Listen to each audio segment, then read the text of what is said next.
चलो आज का लेक्चर हम स्टार्ट कर रहे हैं। आज आई थिंक हमारे 21 या 22 लेक्चर कंप्लीट हो गए हैं। तो ये जो सीपीटी कोर्स है आपका अराउंड 40 लेक्चर्स का होगा, जिसमें आपके प्रैक्टिकल्स भी होंगे और बहुत सारी चीज़ें हैं, जिसमें मैं कुछ ऐसे टॉपिक्स जो थोड़ा सा समझने में टफ हो जाते हैं तो उनके लिए मैं एक सेपरेट वीडियो बनाऊंगा ताकि आप सब ईज़िली उसको समझ पाएँ। देखो आज की जो हमारा एक पूरा जो कॉन्सेप्ट है, आज का जो टॉपिक है वो है बायोमैकेनिक्स। और ये बायोमैकेनिक्स को समझना एक ट्रेनर के लिए बहुत ज़्यादा ज़रूरी होता है। और ज़रूरी इसलिए होता है क्योंकि उनको जो भी थ्योरी आप पढ़ रहे हो उसको आप अपनी नॉलेज बढ़ाने के लिए, क्लाइंट की बेसिकली उसके वर्कआउट पैटर्न्स को इम्प्रूव करने के लिए, इंजरीज को घटाने के लिए, आपका फिजियोलॉजिकल चेंजेस उसकी बॉडी में क्या आ रहे हैं उसको समझने के लिए ज़रूरी है। लेकिन जो प्राइमरली आपका जो सबसे ज़्यादा जो आपको सपोर्ट करेगा जिम फ्लोर पे, वो आपको करेगा आपके बायोमैकेनिक्स का लेक्चर।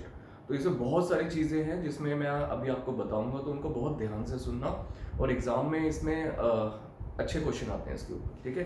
तो बायोमैकेनिक्स का मतलब क्या होता है, जैसे मैंने सबसे पहले आपको टर्मिनोलॉजी बताई थी मेडिकल टर्मिनोलॉजी में, बायोमैकेनिक्स। इसको बेसिकली क्या करो, दो पार्ट में डिवाइड कर लो, बायो और मैकेनिक्स। बायो का मतलब क्या होता है, बायोलॉजिकल लिविंग बींग्स, मतलब अगर हम जिंदा हैं तो वी आर बायोलॉजिकली अलाइव, ठीक है। मैकेनिक्स का मतलब क्या होता है, मतलब मैकेनिकल प्रिंसिपल, फिजिक्स के जो प्रिंसिपल होते हैं, जिस प्रिंसिपल पे आपके सारी मशीन्स चलती हैं। जैसे आपके 3 इडियट में आमिर खान ने बोला था कि कोई भी ऐसी चीज़ जो आपके काम को आसान बना दे उसको हम मशीन बोलते हैं, ठीक है। तो मशीन किस चीज़ पे चलती है, कुछ मैकेनिकल प्रिंसिपल्स पे चलती है। तो जैसे मैं बार बार बताता हूँ, ह्यूमन बॉडी भी आपकी एक मशीन है, क्लियर है। तो इस मशीन को चलाने के लिए आपके जो CNS है, सेंट्रल नर्वस सिस्टम है, वो स्टिमुलस भेजता है और आपकी मशीन काम करना शुरू कर देती है, क्लियर है। तो बायोमैकेनिक्स का मतलब यही है। अब हम बायोमैकेनिक्स को हम शुरुआत करते हैं। बायोमैकेनिक्स को समझने के लिए सबसे पहला स्टेप होता है आपके कैसे वो मशीन हमारे काम को आसान करती है, ठीक है। इस चीज़ को समझना पड़ेगा। अब आसान कैसे करती है, अब इमेजिन करो एक बहुत बड़ा, जैसे मैंने लास्ट वाले लेक्चर में बताया था, बहुत बड़ा पत्थर पड़ा हुआ है आपका सड़क पे, ठीक है। सड़क पे तो खैर कहाँ से आ गया, ठीक है, आप कहीं वेकेशन पे जा रहे हैं, आपका लैंडस्लाइड हो गई, सड़क पे पत्थर आ गया, ठीक है। अब आपको कोई अथॉरिटीज आसपास नहीं है, आपको उसको हटाना है। उस पत्थर का वेट अराउंड 200-250 किलो है। अब सिंपल सी बात है यार, एक नॉर्मल ह्यूमन बीइंग 200-250 किलो को नहीं उठा सकता, ठीक है। लेकिन अभी अगर आपने थोड़ा सा भी आपको मैकेनिकल प्रिंसिपल्स के बारे में पता है तो आप थोड़ा सा दिमाग लगाओगे। और अभी क्या करना है, उस पत्थर को ऐसा तो नहीं है आपको हनुमान जी की तरह सीधा दोनों हाथों पे उठाना है, आपको कैसे भी करके उस पत्थर को सड़क से नीचे गिराना है। अब वो कैसे गिराओगे, देखो नॉर्मली उस पर आप फोर्स लगाओगे तो नहीं हटेगा, नहीं अपनी जगह से हटेगा नहीं। तो उसको हटाने का क्या होता है, आप एक बहुत दिमाग लगाओगे, जो आपने स्कूल में भी पढ़ा है, 10th-11th में ये सारे कॉन्सेप्ट पढ़ा दिए जाते हैं। अगर किसी के पास नॉन मेडिकल अगर रही होगी तो उसे सारी चीज़ें समझना उसके लिए आसान होगा। तो वो क्या करता है, एक लंबा सा कहीं से भी ढूंढ के एक लकड़ का टुकड़ा लेके आता है, एक नीचे छोटा सा पत्थर लगाता है और उसमें बड़े पत्थर में उस लंबे से लकड़ी के टुकड़े को लगा के नीचे दबाता है। जब वो नीचे दबाता है तो वो पत्थर धीरे धीरे करके मूव करता है, वो नीचे गिर जाता है, ठीक है। अब ये जो कॉन्सेप्ट क्या है, इसको समझने का सिंपल सी चीज़ है, उस चीज़ को हम बोलते हैं आपका first class lever. First class liver देखने में कैसे होता है, कृपया देखिए। Now this is your first class liver. देखो ह्यूमन बॉडी में या जितनी भी मशीन्स होती हैं, बेसिकली ये 3 लीवर्स के ऊपर काम करती हैं, जिसका नाम होता है first class liver, second class liver और थर्ड क्लास लीवर। अब फर्स्ट क्लास लीवर का मतलब क्या होता है, जब एग्जाम में आपको फर्स्ट क्लास आती है ऑब्वियसली आपके नंबर अच्छे आते हैं, सेकंड क्लास आती है तो आप नंबर अच्छे नहीं आते, थर्ड क्लास मतलब बेयरली पास होते हो। तो फर्स्ट क्लास लीवर वो होता है जो आपके एफर्ट को, आपकी फोर्स को एम्पलीफाई कर दे कहीं ज्यादा, ठीक है। सेकंड क्लास वो होता है जो इतना एम्पलीफाई ना करे। और थर्ड क्लास क्या होता है, अगर आप 100 न्यूटन की फोर्स लगा रहे हो, एक्चुअली उसके जिस टास्क को आप कंप्लीट करने की कोशिश कर रहे हो उस तक जा रही है 50 न्यूटन ही, ठीक है। लेकिन उसके अपने बेनिफिट्स भी होते हैं जो मैं अभी आपको बताऊंगा। तो this is your first class liver. Same example जो मैंने आपको दिया था, सड़क पे अगर पत्थर गिरा हुआ है तो अभी आप क्या करोगे, आप एक लकड़ी का बहुत बड़ा टुकड़ा या फिर रॉड सी लेके आओगे। लकड़ी की रॉड तो नहीं होती, लोहे की मिल जाए तो अच्छा है, बट ठीक है, एक लकड़ी का बहुत बड़ा फट्टा लेके आओगे। अब इसमें 3 पॉइंट आपको समझने पड़ेंगे। एक होता है लोड, जिसको हम रेजिस्टेंस बोलते हैं, आर भी बोल सकते हैं, ठीक है। ये रेजिस्टेंस होता है। एक होता है एफर्ट। एफर्ट का मतलब क्या होता है, जो आप फोर्स लगा रहे हो, फोर्स जनरेट कर रहे हो। और फलक्रम का क्या मतलब होता है, फिक्स्ड पॉइंट। अभी क्या होगा, एक यहाँ पे एक छोटा सा पत्थर आपने लगाया, एक बड़े सा फट्टा लेके आए और इस पत्थर को आपने सड़क से नीचे गिरा दिया, ठीक है। So this is called first class liver. अभी फर्स्ट क्लास लीवर का दूसरा एग्जांपल क्या है, हर किसी ने अपने बचपन में झूले पे झूला है, सी सॉ जिसको बोलते हैं, इसके ऊपर बैठे हैं, this is example of first class liver. अब दूसरा हमारा क्या होता है, अगर आपने किसी हैमर से किसी नेल को अगर ठोका है तो आपको दिखा होगा, हैमर को अगर उल्टा करके आप नेल को निकालें तो वो भी आपका कौन सा होता है, फर्स्ट क्लास लीवर। अब तीसरा क्या होता है, सीजर्स को यूज करते हैं, ये भी आपका क्या होता है, बेसिकली फर्स्ट क्लास लीवर। लेकिन इनको छोड़ो, आप इस चीज को याद रखो, this is the first class liver, ठीक है, जिसमें आपका रेजिस्टेंस है, जिसका दूसरा नाम लोड, आपके एकदम साइड में हो गया, फलक्रम बीच में हो गया, और एफर्ट आपके दूसरे साइड हो गया। तो अगर आप फोर्स नीचे लगाओगे तो रेजिस्टेंस ऊपर उठेगा। क्लियर है, this is called first class liver. अब हम चलते हैं सेकंड क्लास लीवर पे। Now this is the second class liver. अब सेकंड क्लास लीवर का मतलब क्या होता है, देखो सेकंड क्लास लीवर आप सबने देखा होगा, कोलकाता में पहले वो चलता था ना, आपने सबने देखा है, जो जिसको आजकल गवर्नमेंट ने बैन कर दिया, जो लेबर क्लास के लोग होते थे, जो रिक्शे वाले होते थे, पैदल भागते थे सवारियों को बिठा के, बहुत ज्यादा इनह्यूमन था वो, लेकिन ठीक है, वो बहुत लंबे टाइम से चल रहा था, अच्छा हुआ गवर्नमेंट ने उसको बंद कर दिया। या इसको समझने का दूसरा एग्जांपल होता है, आपने देखा होगा, जो लोग हमारे सफाई करने वाले लोग होते हैं, वो क्या करते हैं, एक गाड़ी लेके घूमते हैं, जिसमें बीच में कूड़ा डालते हैं, उस गाड़ी को उठाते हैं और आगे ले जाते हैं, एग्जाम्पल दिस, ठीक है। अभी इसमें क्या होता है, जो सेकंड क्लास लीवर होता है, अब इसमें फलक्रम शिफ्ट हो जाता है। फर्स्ट क्लास लीवर में क्या था, फलक्रम आपका बीच में था, सेकंड क्लास लीवर में क्या होता है, फलक्रम शिफ्ट हो जाता है, चाहे यहां शिफ्ट हो चाहे यहां शिफ्ट हो, डजंट मैटर, लोड आपका बीच में आ जाता है, लोड आपका बीच में आ गया। अब रेजिस्टेंस, सॉरी, जो आपकी फोर्स लगेगी वो दूसरी साइड लगेगी। तो अगर इस वजन को आपको ऊपर उठाना है तो ये फोर्स ऊपर लगानी पड़ेगी, तभी आपका बीच वाला लोड ऊपर उठेगा, ठीक है। अब समझने का एग्जांपल ये हो गया, ये जो इसका व्हील है ये फलक्रम हो गया, लाइक दिस, ये जो बीच में सामान इसने एक टोकरी से बनाई हुई है, लोहे का ड्रम बनाया हुआ है, इसके अंदर आपका सारा सामान डाल देता, लोड हो गया, अब ये फोर्स यहां से लगा रहा है, ठीक है। So this is called second class liver. Clear है। अब आता है थर्ड क्लास लीवर। अब ये सबसे घटिया लीवर होता है, ठीक है, इस जितने एफर्ट लगाते हो उससे कहीं कम ये आपका एक्चुअल ट्रांसफर कर पाता है उस एफर्ट को, तो this is called third class lever. अब ये जो थर्ड क्लास लीवर होता है, इसमें क्या होता है, जो फलक्रम है वो ऑब्वियसली सबसे साइड में चला जाता है, लेकिन जो लोड होता है वो दूसरी साइड पे चला जाता है, जहां पहले सेकंड क्लास लीवर पे फोर्स थी वहां पे लोड आ जाता है, अब फोर्स आ जाती है बीच में, ठीक है। आप इमेजिन करो, आपको इस सामान को उठाना है और आपको और दूसरा एग्जांपल लो, एक लंबी सी आपकी एल्यूमिनियम की रॉड है, आपने सबने जिम में बहुत ज्यादा अपने ट्विस्टिंग क्रंचेस किए होंगे, या फिर जो लेटरल फ्लेक्शन करते हैं, सबसे थर्ड क्लास एक्सरसाइज होती है, बट ठीक है, लोग करते रहते हैं। कोई भी, हाँ, एक चीज और समझ लो, उससे कोई फैट कम नहीं होता, मैं बताऊंगा उस बारे में। तो समझो उस रॉड में, अगर उस रॉड को अगर हाथ से पकड़ो, ठीक है, और उसके बिल्कुल इमीडिएट एंड पे आप 1 किलो वजन बांध दो और तब उसको बिल्कुल उठाने की कोशिश करो, आप नहीं उठा पाओगे, ठीक है। तो बेसिकली वो थर्ड क्लास लीवर होता है। So this is your third class lever. अब थर्ड क्लास लीवर में अगर कोई झाड़ू मारता है, आपने देखा हमारे सफाई कर्मचारी होते हैं, झाड़ू कैसे मारते हैं, लंबी सी झाड़ू होती है, नीचे उसके ब्रश होते हैं, तो हाथ से ऐसे पकड़ते हैं और इस तरीके से मारते हैं, ठीक है। This is called third class lever. मतलब ये नॉर्मली मशीन्स में यूज होता है, आपकी क्रेन्स में यूज होता है, लेकिन उसमें क्या होता है, इसमें एफर्ट बहुत ज्यादा लगाना होता है, क्लियर है। लेकिन इसका सबसे बड़ा प्लस पॉइंट क्या होता है, ये आपको रेंज ऑफ मोशन बहुत ज्यादा दे देता है, रेंज ऑफ मोशन आपको ज्यादा मिलती है। तो अभी ये जो थर्ड क्लास लीवर है, अभी आपने 3 लीवर पढ़े, एक होता है फर्स्ट क्लास लीवर, एक होता है सेकंड क्लास लीवर, एक होता है थर्ड क्लास लीवर। इन तीनों की आप इमेज अब यहाँ पे देख लो। Now this is your first class lever. First class lever में क्या हुआ, फलक्रम बीच में आ गया, एफर्ट यहाँ पे आ गया, यहाँ से फोर्स लगा रहे हो, ये लोड है, ये यहाँ से ऊपर जाएगा, ठीक है। This is first class lever, highly efficient lever. ये अब आता है सेकंड क्लास लीवर, इसमें फलक्रम एफ, ये आपके साइड में चला गया। देखो फलक्रम का मतलब क्या होता है, फिक्स पॉइंट, वो कभी मूव नहीं करता, लेफ्ट राइट कहीं नहीं जाता, वो उस पर्टिकुलर लीवर में सेम वही जगह बना रहता है। तो इसी तरीके से सेकंड क्लास लीवर है वो आपका साइड में चला गया, जो लोड है वो आपका बीच में आ गया, और एफर्ट आपका साइड में, समझो सेम जो आपके सफाई कर्मचारी एक रिक्शा लेके घूमते हैं, ठीक है, I don't know what you call it. तो उसमें क्या होता है, ये आपका सेकंड क्लास लीवर हो गया, यहां से ऊपर उठा रहे हैं और यहां से वेट ऊपर उठ रहा है, इसको लेके चल देते हैं। ऑब्वियसली इसके मुकाबले इसमें थोड़े एफर्ट ज्यादा लगेंगे। अब आता है सर जी आपका सबसे घटिया लीवर, जिसको हम थर्ड क्लास लीवर बोलते हैं। थर्ड क्लास लीवर में क्या है, फलक्रम आपका साइड में आ गया, जो लोड है वो सबसे साइड में चला गया, और एफर्ट आपको बीच से लगाना पड़ रहा है। अब समझो यहाँ पे आपने बहुत सारा वजन रख दिया, यहाँ पे फिक्स पॉइंट है, अब आपको बीच से इसको ऊपर उठाना है, ऑब्वियसली बहुत ज्यादा ताकत लगानी पड़ेगी।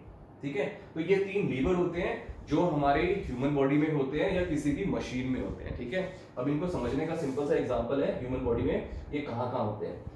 ह्यूमन बॉडी में आपको सबको याद है आपका जो पूरा स्कल है ये आपके एटलस के ऊपर, ठीक है, एक्सिस और एटलस के ऊपर टिका हुआ है। अब ये आपकी कौन सी मसल थी, आपकी स्प्लीनियस कैपिटस थी, मैंने आपको बताई थी यहाँ पे। तो ये क्या हो रहा है, ये सब फर्स्ट क्लास लीवर, रेजिस्टेंस कहाँ है, आपकी स्कल का वेट आगे है, ठीक है, this is the fulcrum, fix point यहाँ पे है। तो ये मसल क्या करेगी, आपके ऑक्सीपिटल रीजन को नीचे की साइड खींचेगी तो ये ऊपर उठेगी। अगर मैं इस तरीके से हूं, अगर मैं ऐसे ऊपर उठा रहा हूं तो इससे फर्स्ट क्लास लीवर, बहुत एफिशिएंट लीवर होता है इस तरीके से। तो हमारी बॉडी में इसका सबसे अच्छा एग्जांपल क्या आ गया, इससे आपकी जो आपका जॉइंट हो गया, जो आपकी स्कल का और एटलस का जॉइंट है, तो यहाँ से स्प्लीनियस कैपिटस ने इसको कॉन्ट्रैक्ट हुई और यहाँ से आपकी स्कल जो आपका चिन है ये ऊपर उठ गया। ठीक है, this is first class liver. Second class liver आता है आपका एंकल जॉइंट। एंकल जॉइंट में क्या होता है, जब आप प्लांटर फ्लेक्शन करते हो, अपने टोज पे खड़े होते हो, ठीक है, अब इसमें कैसा आ रहा है, टोज आपके क्या हो, ये फिक्स पॉइंट है, ये तो अपनी जगह से नहीं हटता। ठीक है, तो दिस इज फल्क्रम, आपकी फोर्स को जनरेट कर रहा है, फोर्स जनरेट कर रहा है आपकी गैस्ट्रोसोलियस यहां से जनरेट कर रही है, और लोड आपकी ह्यूमन बॉडी का जो पूरा सेंटर ऑफ ग्रेविटी है वो मिड फुट पे आती है, इसका लोड है यहाँ पे। तो this is your second class lever. Resistance यहाँ हो गया, रेजिस्टेंस और लोड या weight is one of the same thing. तो यहाँ पे आपका रेजिस्टेंस आ गया, यहाँ पे आपका एफर्ट आ गया, दिस इज आपका सेकंड क्लास लीवर।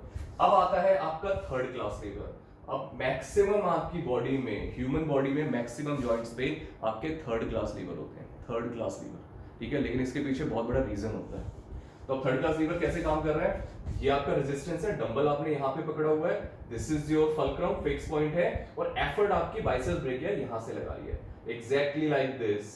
आपका रेजिस्टेंस साइड में चला गया, फिक्स पॉइंट जो आपका एल्बो जॉइंट है, और आपका रेजिस्टेंस सॉरी एफर्ट बीच में लग रहा है, मतलब यहाँ पे एफर्ट लग रहा है, बाइसेप्स ब्रेकिया कॉन्ट्रैक्ट करेगी और इस तरीके से आपका रेजिस्टेंस ऊपर उठेगा। तो अभी इस चीज को समझो ऐसा क्यों हुआ, जब जिस बनाने वाले ने, जिसने ह्यूमन बॉडी बनाई, उसने ऐसी गलतियां क्यों करी। देखो उसने गलतियां नहीं करी, वो आपके और मेरे से बहुत ज्यादा स्मार्ट है, जो नेचर है कहलाती है।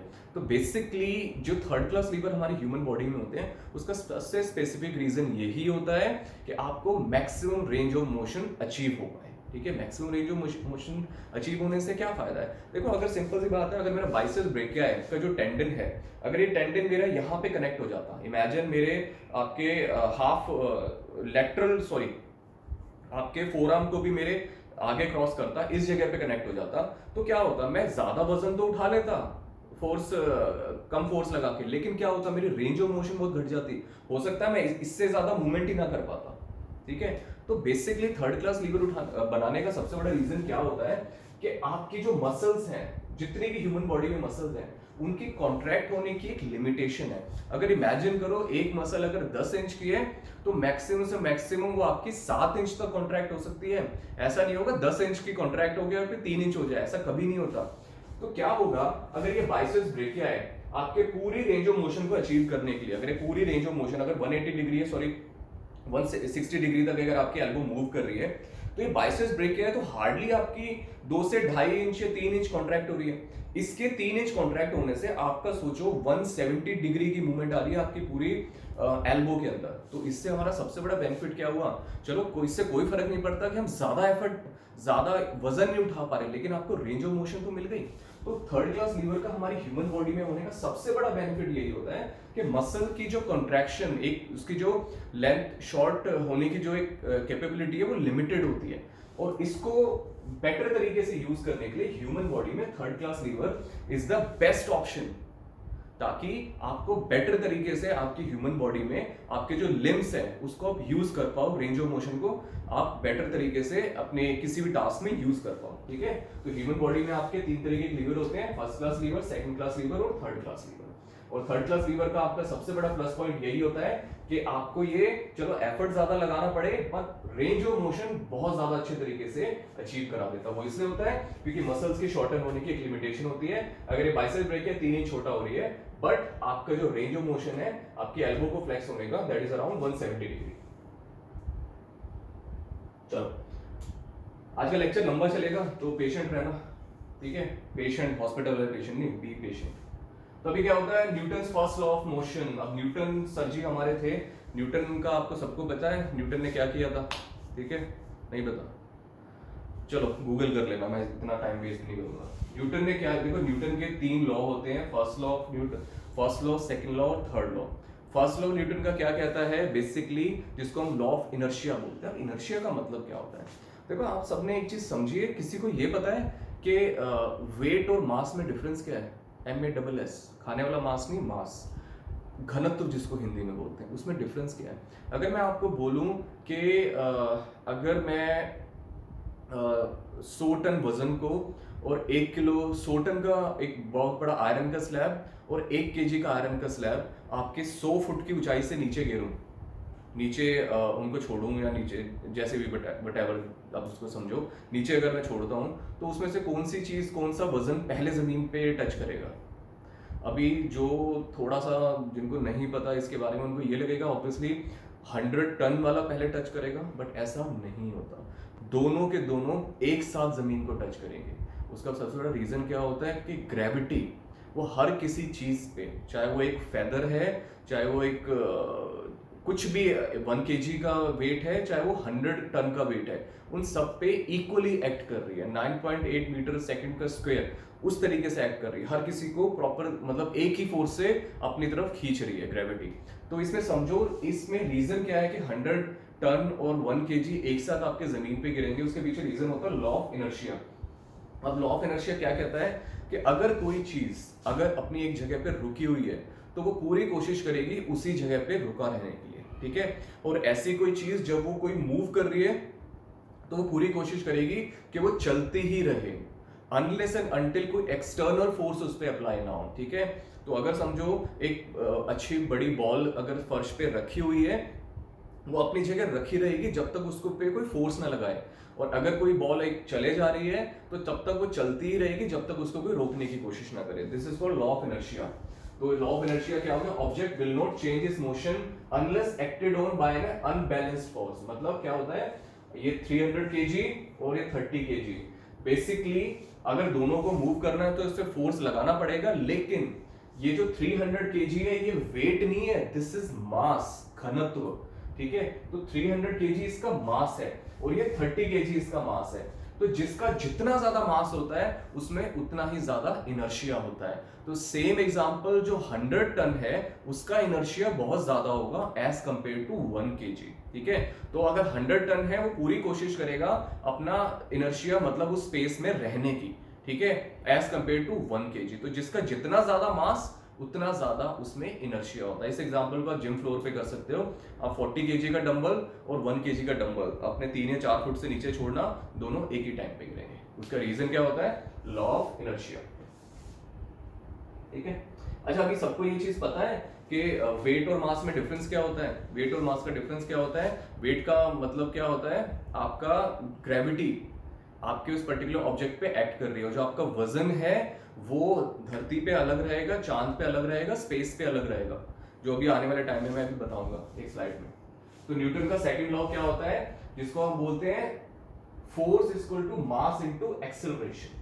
अब force is equal to mass into acceleration का मतलब क्या हुआ, ठीक है?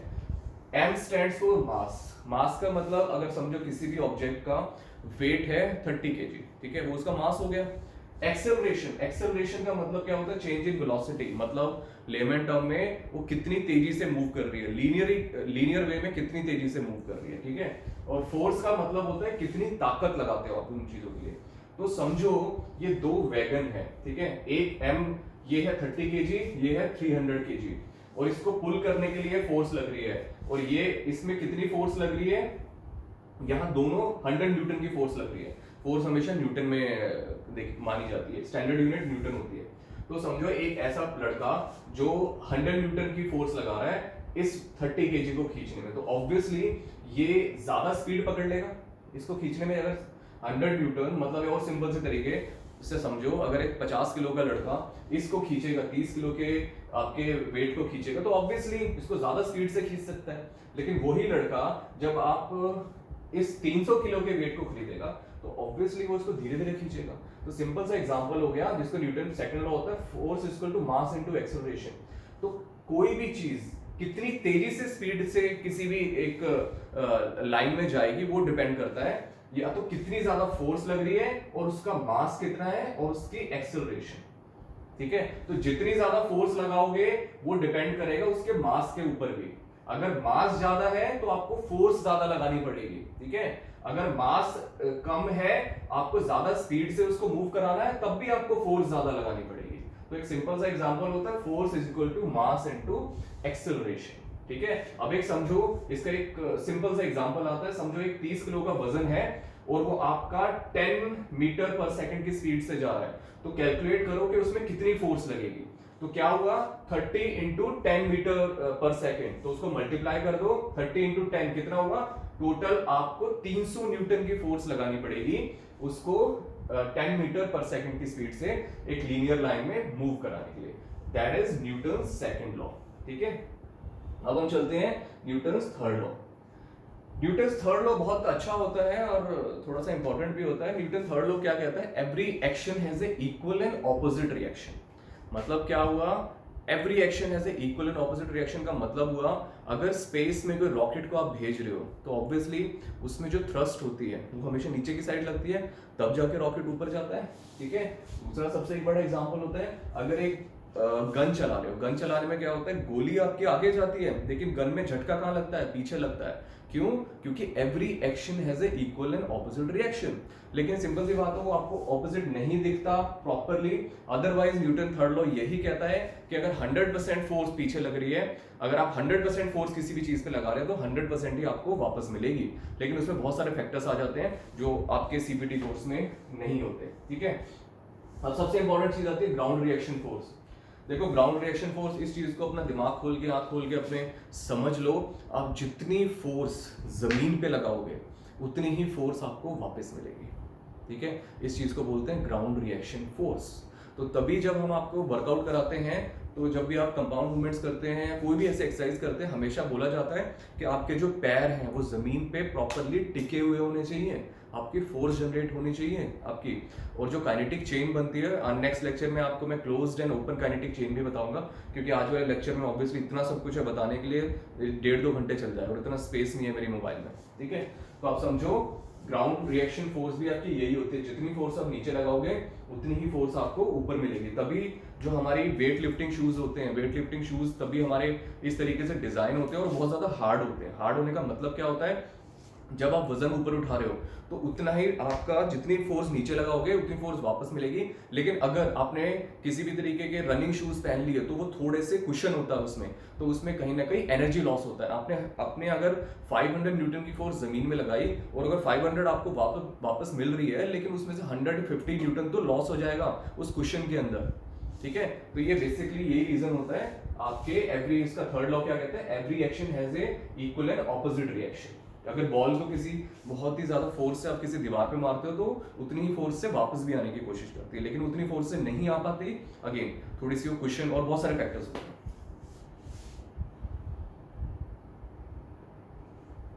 चलो अभी सबको पता चल गया सारे न्यूटन थर्ड लॉ के।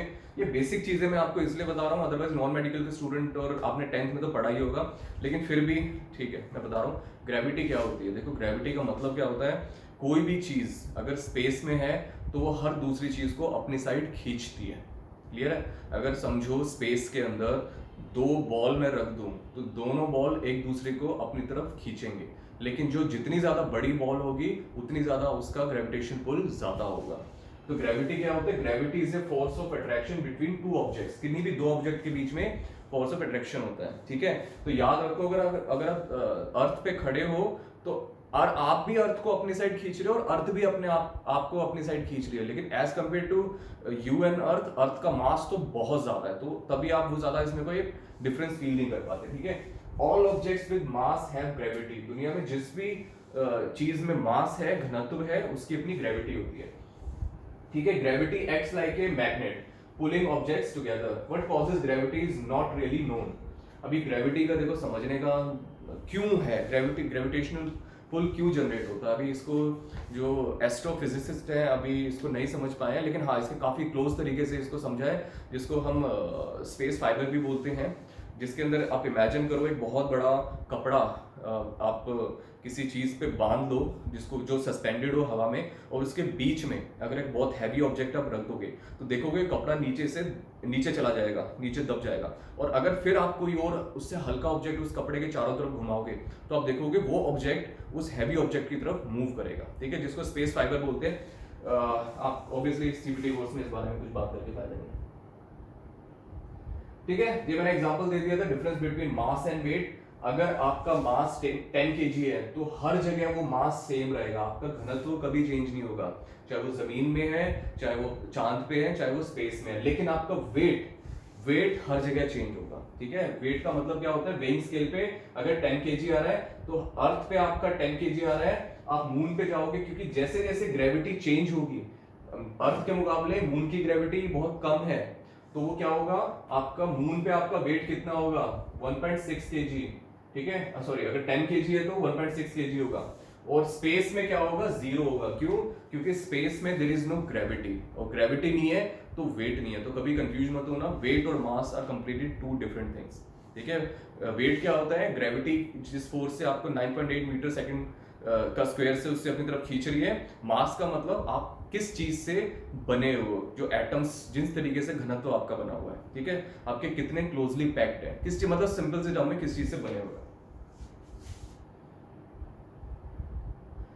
देखो अब आपकी असली बायोमैकेनिक्स स्टार्ट हो रही है। अभी जो कहानियां हमारी चल रही थी उसको अब फिनिश कर दो। अब हमें समझना है कि एक्चुअल बायोमैकेनिक्स का मतलब क्या होता है, ठीक है। अब दो टर्म आती है जिसको हम बोलते हैं scalar and vector quantity. Scalar और वेक्टर, वेक्टर वर्ड अगर आप बहुत ज्यादा डीप जाओगे बायोमैकेनिक्स में या फिजिक्स में जाओगे तो सबसे बेसिक कंपोनेंट वेक्टर होता है। देखो स्केलर और वेक्टर इन दोनों में डिफरेंस क्या होता है। स्केलर का मतलब क्या होता है, कोई भी क्वांटिटी, मैग्नीट्यूड किसी भी चीज का। अभी क्वांटिटी और मैग्नीट्यूड का मतलब क्या होता है, समझो आप 1 किलो सेब लेके आए तो 1 kg क्या हो गया उसका मैग्नीट्यूड हो गया। अगर समझो किसी ने किसी को पंच मारा, ठीक है, आपके 10 न्यूटन की फोर्स से पंच मारा, ठीक है, वो एक क्वांटिटी हो गई। सिंपल सी टर्म में स्केलर क्वांटिटी कौन सी होती है, कोई भी एक स्पेसिफिकली टर्म जिसमें लेंथ भी हो सकती है, एरिया, वॉल्यूम, स्पीड, मास, कोई भी ऐसी चीज जिसको आप मेजर कर सकते हो स्टैंडर्ड यूनिट से, उसको बोलते हैं स्केलर क्वांटिटी, ठीक है। अब स्केलर क्वांटिटी के बाद दूसरी चीज आती है, इसको बोलते हैं वेक्टर क्वांटिटी। वेक्टर का मतलब क्या होता है, सेम चीज, scalar quantity with the direction, ठीक है, विद द डायरेक्शन। समझो एक आपका, आप 1 किलो सेब लेके आए, ठीक है, और उस 1 किलो सेब को आपने ईस्ट की तरफ थ्रो कर दिया, मतलब उसके अंदर उस मैग्नीट्यूड के साथ आपने डायरेक्शन को ऐड कर दिया, तो इस चीज को हम बोलते हैं वेक्टर क्वांटिटी। वेक्टर का मतलब क्या होता है, आपकी जिसमें डायरेक्शन बहुत ज्यादा जरूरी होती है, displacement, velocity, acceleration, momentum, force, lift, crack, कोई भी चीज जिसके अंदर आपकी एक मैग्नीट्यूड के साथ आपकी एक डायरेक्शन आपको मिल जाए। तो इन दोनों चीजों को याद रखना, ये अगेन 10th 11th में सिखा दिया जाता है, बट ठीक है, ठीक है। तो वेक्टर का मतलब आपकी कोई भी मैग्नीट्यूड जिसमें direction, scalar quantity has only magnitude, अब vector quantity has both magnitude and direction, clear है। चलो अब समझो वेक्टर टर्म को मैंने क्यों बताया और मैग्नीट्यूड को क्यों बताया। देखो अभी सिंपल सा लॉजिक होता है, बायोमैकेनिक्स में एक टर्म को आपको समझना पड़ेगा जिसको हम बोलते हैं resolution of vector. Resolution of vector, उसका मतलब क्या होता है, इसका सिंपल सा टर्म होता है, जो आपकी वेक्टर क्वांटिटी होती है उसको दो कंपोनेंट में बांट दिया जाता है। अब इसको समझने का सिंपल सा तरीका है, समझो ये एक हमारा डॉगी है जिसका नाम स्नोई है, ठीक है। अब इस स्नोई को, अभी इसमें दो फोर्स हो सकती हैं जिसको हम दो पार्ट में बांट सकते हैं, एक तो परपेंडिकुलर टू द फ्लोर हो गई, एक होगी पैरेलल टू द फ्लोर। अगर इस स्नोई को हम दो तरीके से मूव करा सकते हैं, या तो मैं, ये तो क्या बहुत ज्यादा इनह्यूमन हो जाएगा, ठीक है, समझो एक स्टफ्ड है, रियल नहीं है, एक स्टफ्ड टॉय है, इसको अगर मैं, या तो मैं परपेंडिकुलर टू द फ्लोर ऊपर उठा सकता हूं लाइक दिस, या फिर मैं इसको हॉरिजॉन्टली उठा सकता हूं, ठीक है। अगर मैं टोटल फोर्स में लगा सकता हूं सिर्फ 100 न्यूटन की, मेरे पास 100 न्यूटन फोर्स है, ठीक है, तो अगर मैं इसको ऊपर उठाऊंगा तो ऑब्वियसली मेरी 100 न्यूटन की फोर्स पूरी लग जाएगी इसको ऊपर उठाने में, क्योंकि मैं क्या कर रहा हूं, ग्रेविटी की लाइन में इसके ऊपर उठा रहा हूं। लेकिन अगर मैं इसको इस तरीके से करूंगा, पैरेलली इसको करूंगा, तो उसमें क्या होगा, मेरी फोर्स इतनी ज्यादा नहीं लगेगी, क्लियर है? या फिर अगर मैं 100 न्यूटन की फोर्स से इसको करूंगा तो ये कहीं ज्यादा लीनियर डायरेक्शन में जाके अच्छा खासा डिस्टेंस ट्रेवल कर लेगा। अब आता है resolution of vector. Resolution of vector, देखो अगर मैं यहां उठा रहा हूं ये भी एक वेक्टर क्वांटिटी है, अगर यहां, क्योंकि यहां भी डायरेक्शन है यहां भी डायरेक्शन है, तो इसमें क्या होगा, इसका जो अपना वेट है समझ लो 10 kg है, तो ये दोनों ही डायरेक्शन है, दोनों ही वेक्टर है। अब इसको समझने का मतलब आ गया रेजोल्यूशन ऑफ वेक्टर, मतलब अगर मैं इस स्टफ टॉय को ना मैं सीधा उठा रहा ना मैं इसके पैरेलल उठा रहा, मैं इसको एक एंगल पे ले जा रहा हूं, एंगल पे उठा रहा हूं, ठीक है। अब इसमें अगर मैं इसको एंगल पे उठाऊंगा तो बेसिकली क्या होगा, मेरी जो फोर्स, आइडियली क्या होता है, इस फोर्स का आपके परपेंडिकुलर और पैरेलल का सम होना चाहिए। टोटल जो 100 न्यूटन लगा रहे हो तो ये और ये मिला के सेम बननी चाहिए, लेकिन कभी ऐसा होता नहीं है।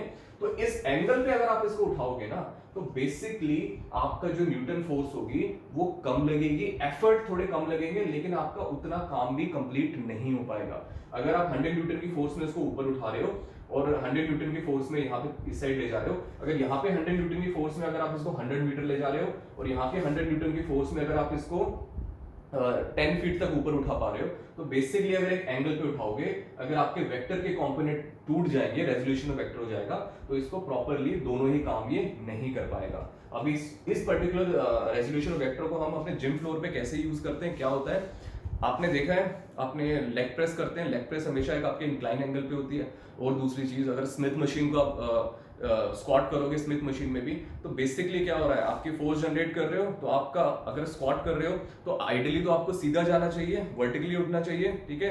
आपकी लाइन ऑफ रेजिस्टेंस, ग्रेविटी की लाइन में आपको रेजिस्टेंस मिल रहा है, तो उसके ऑपोजिट आपको एक्ट करना है, ऊपर उठोगे।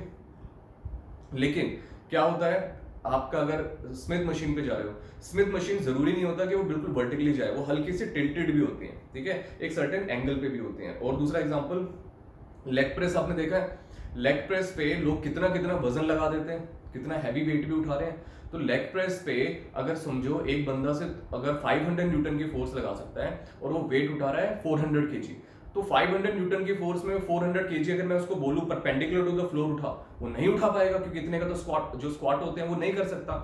और अगर उसको मैं बोलूं एक बिल्कुल हॉरिजॉन्टल उसके पैरेलल ले जाए, तो वो उसको थोड़ा ज्यादा डिस्टेंस पे ले जा सकता है। तो बेसिकली 500 के इन दोनों का फैक्टर समझो, ये आपका एक लेग प्रेस है एक सर्टेन इंक्लाइन एंगल पे, ठीक है। तो अगर वो 400 केजी को 500 न्यूटन की फोर्स में ऊपर उठाने की कोशिश करेगा तो वो ज्यादा ऊपर तक नहीं जा पाएगा, ठीक है।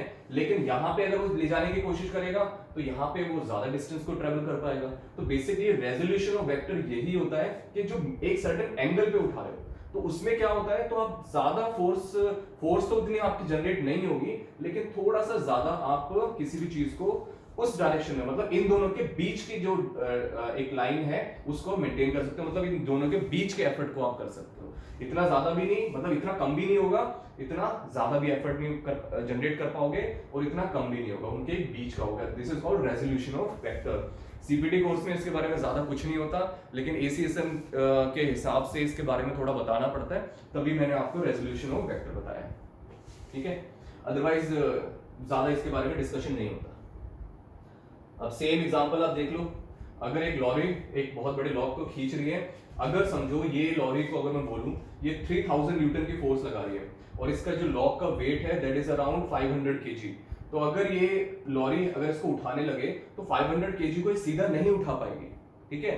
लेकिन अभी सिंपल सी बात है, अगर ये इसको ड्रैग करे तो जितना ज्यादा इसका एंगल मतलब नीचे की साइड रहेगी उतना ज्यादा उसको बेटर तरीके से ड्रैग कर पाएगी, ठीक है, क्योंकि जितना ज्यादा एंगल बढ़ता जाएगा उतना ज्यादा उसका वो परपेंडिकुलर के क्लोज जाता जाएगा। This is called resolution of vector, ठीक है। तो लेकिन अगर इसको पुल कर रही है ये 45 के डिग्री के एंगल पे, तो दो फोर्स इसमें लग रही है, एक फोर्स लग रही है इसको ऊपर उठाने की, एक फोर्स लग रही है इसको पैरेलल ले जाने की, एक परपेंडिकुलर लग रही है एक पैरेलल लग रही है, लेकिन जो एक्चुअल जो ये इसको पुल कर रहा है वो इनके बीच के एंगल से पुल कर रहा है, और ये एंगल कुछ भी हो सकता है, ठीक है। This is called resolution of vector. अब नेक्स्ट वाले में भी आपको ये दिखेगा। अब रेजोल्यूशन ऑफ वेक्टर आपका यही होता है, बाइसेप्स ब्रेकिया है। अब देखो दो टर्म होती हैं जो बाइसेप्स ब्रेकिया, आपको सबको पता है, ये एल्बो है, ये आपकी बाइसेप्स ब्रेकिया का जो टेंडन है यहाँ पे इंसर्टेड है। तो जब आप एल्बो फ्लेक्स करते हो, ठीक है, इस तरीके से एल्बो फ्लेक्स कर रहे हो, इसमें अभी मोमेंट आर्म के ऊपर बात करेंगे जो बहुत ज्यादा क्रूशियल होता है। तो अगर ये बाइसेप्स ब्रेकिया एक कॉन्ट्रैक्ट हो रही है, तो ये सिर्फ ये नहीं है कि सिर्फ एक इसको रोटेट ही कर रही है, ये टॉर्क प्रोड्यूस कर रही है कि इसको रोटेशन, वो बेसिकली दो फोर्स लग रही है। एक लग रही है पैरेलल टू द एल्बो, इस तरीके से लग रही है, एक इसको कोशिश कर रही है इसी एल्बो को सीधा ऊपर उठाने की, और एक कोशिश कर रही है जो इसके परपेंडिकुलर है, मतलब ये दो फोर्स यहाँ पे लग रही है, एक आपकी रोटेट भी हो रही है और एक आपकी ऊपर जा रही है, ठीक है। तो इस चीज को बोलते हैं basically resolution of vector, otherwise ये आपका एक टर्म होता है जो अभी नेक्स्ट वाले में आपको जाके समझ आ जाएगा। ये आपके मोमेंट आप बताए हैं कि आपका जॉइंट का एक्शन कैसे चेंज होता है, एंगल कैसे चेंज होता है, ठीक है। ये टर्म आप समझ लो, एसआई यूनिट ऑफ फोर्स होती है 1 newton equal to 1 kg second का स्क्वायर। न्यूटन की फोर्स हमेशा न्यूटन में होती है, force equal to mass into acceleration, जो भी मैंने आपको बताया था। अब समझो टॉर्क किसको बोलते हैं। देखो टॉर्क बहुत बड़ी चीज होती है आपकी जो ह्यूमन बॉडी में, टॉर्क को समझने का बहुत बहुत बहुत ज्यादा क्रूशियल फैक्ट है, और जिसमें जितनी भी एक्सरसाइज करते हो आपकी जो मसल है वो आपकी जॉइंट पे टॉर्क को प्रोड्यूस करती है, ठीक है। अब इसको समझने का सबसे सिंपल तरीका क्या है, ये टॉर्क हमेशा रोटेशनल होती है, गोल होती है, ठीक है।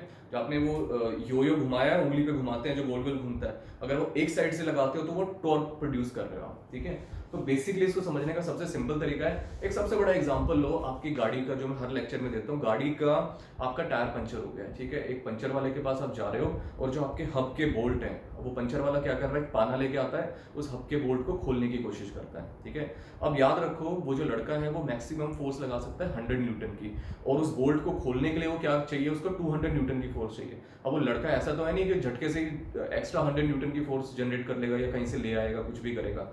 तो उसमें क्या होता है, वो लड़का आपका एक लंबा सा रॉड ले आता है, मतलब आपका जो पाना होता है, पाने के ऊपर एक बड़ा सा पाइप लगा देता है। तो उससे क्या होता है, वो उस हब के बोल्ट को खोल लेता है। उसके पीछे रीजन क्या होता है, वो जो रोटेशन होती है उस बोल्ट के ऊपर टॉर्क जनरेट हो रही होती है, टॉर्क लग रही होती है। और टॉर्क का मतलब क्या होता है, परपेंडिकुलर डिस्टेंस फ्रॉम आपके एक्सिस ऑफ रोटेशन।